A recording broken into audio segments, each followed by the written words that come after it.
To perform a brachial plexus block, the patient is positioned supine or sitting with the head facing away from the surgical side. Prep the neck with a sterile alcohol-based solution. Place the transducer in a transverse fashion above the clavicle, looking down towards the lung.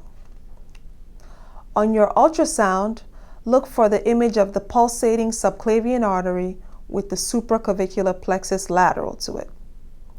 This is where you would perform the supraclavicular block.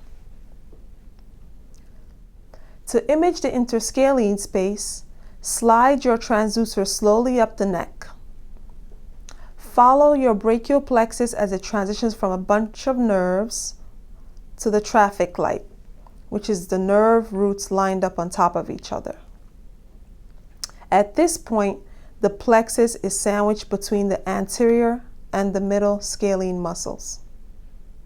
To perform the block, the needle is placed from the lateral to the medial side.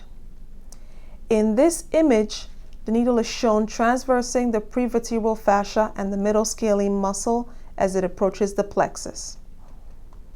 The local anesthetic injection is placed in the vicinity of the brachial plexus between the anterior and the middle scalene muscles.